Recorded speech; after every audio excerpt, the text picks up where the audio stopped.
नमस्कार, मी अविनाश जाधव, मनसे पक्ष नेते. मी आज कोकणात आहे, माझ्या गावी गेलो होतो आणि गावावरनं पुन्हा ठाण्याला जायला निघालोय. रात्रीचे 11:15 वाजले आणि 11:15 वाजता मी आता जिथे उभा आहे तो आपला कशेरीचा बोगदा. आणि या कशेरीच्या बोगद्यात आल्यावर मला आश्चर्य असं वाटलं की एवढे दोन मोठे बोगदे बांधलेले आहेत बाजूबाजूला आणि दोन्ही बोगद्यामध्ये लाईट नाहीये. खरं तर सिक्युरिटीच्या दृष्टीने किंवा हे कोकण आहे, दोन्ही बाजूने प्रचंड अंधार आहे आणि अशा परिस्थितीमध्ये जर एखाद्या बोगद्यामध्ये लाईट नसेल तर किती मोठी घटना होईल. एखाद्या गाडीला लाईट नसेल तर किती मोठी घटना होईल. हा कोकण हायवे मागची जवळजवळ 18-20 वर्ष बनतोय. या दरम्यान अनेक कोकणातल्या लोकांचा जीव गमवावा लागला, कोणाला त्याचे हात गमवावे लागले, कोणाला पाय गमवावे लागले.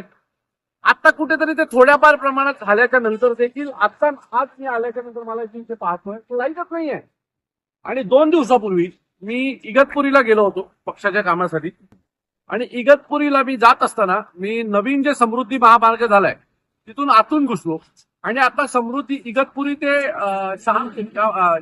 भिवंडी हा जो नवीन पॅच सुरू झालाय त्या पॅच मध्ये 2 मोठे बोगदे झाले आणि त्याला एवढ्या मोठ्या प्रमाणात लाईट आहे की लांबून माणसाला कळतं की बोगदा येणार आहे.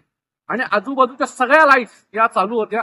पण आमच्या कोकणाची जी काही परिस्थिती आहे, रस्त्यांची परिस्थिती, कोकणी माणसाची परिस्थिती आणि कोकणातल्या होणाऱ्या टनलची परिस्थिती ती अतिशय भयावह आहे. जोपर्यंत कोणी मरणार नाही तोपर्यंत मला वाटतं सरकार या गोष्टींकडे लक्ष देणार नाही. ही परिस्थिती अतिशय वाईट आहे. प्रचंड पाऊस आहे आणि या परिस्थितीत आम्ही थोडा पाऊस कमी झाल्याच्या नंतर थांबलो आणि हा व्हिडिओ बनवतोय. पण मला असं वाटतंय की हा व्हिडिओ सरकारला पोहोचला पाहिजे. मी माझ्याकडनं प्रयत्नच करीन सरकारला पोहोचवायला, परंतु आपल्या सगळ्याची जबाबदारी आहे, कोकणात राहणाऱ्या प्रत्येक माणसाची जबाबदारी आहे. जर अशा प्रकारे आमच्याबद्दल तुमची वागणूक असेल ना तर या सरकारचा निषेध आहे. धन्यवाद.